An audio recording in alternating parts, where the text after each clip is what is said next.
have a question about like the technique of the smearing, the movement that you've created both with the water and the figures and animals moving.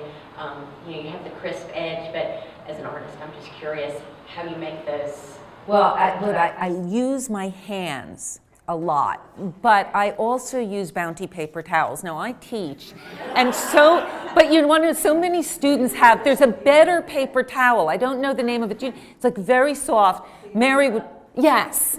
So they always say, but Professor Grossman, you should use this. I don't want to use that. I like Bounty because it has a tooth in it, what we were talking about before.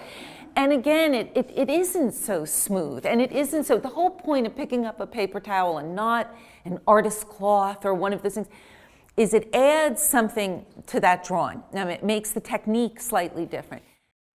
Well, first of all, I make a comment. One of the things I love about these pieces is their sense of urgency. The fact that you have captured the dynamism of the urban's sensibility of we've got to get somewhere. I haven't figured out what your point of view is yet, whether these people are escaping you, leaving you behind, or whether you're distancing yourself as the photographic observer. I am camera, so to speak.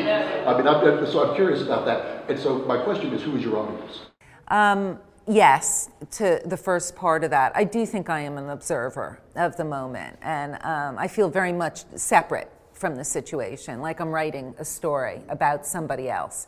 And in many ways they are, and the movement is vitally important to me. Now, again, this is something I'm working on. I hope one day to have it, even though they're drawings and they're static, I want them to move, which of course they never will. So, but that constant struggle for it.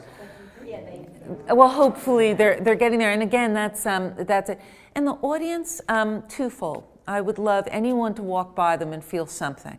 But I think on a higher level, as I was talking before, I grid the paper. I started out, I went to Bennington College as an abstract expressionist way back in the day. So there's an element of not just making figurative work, there might be a level that's very keen to an academic pictorial sensibility, an all-over sensibility.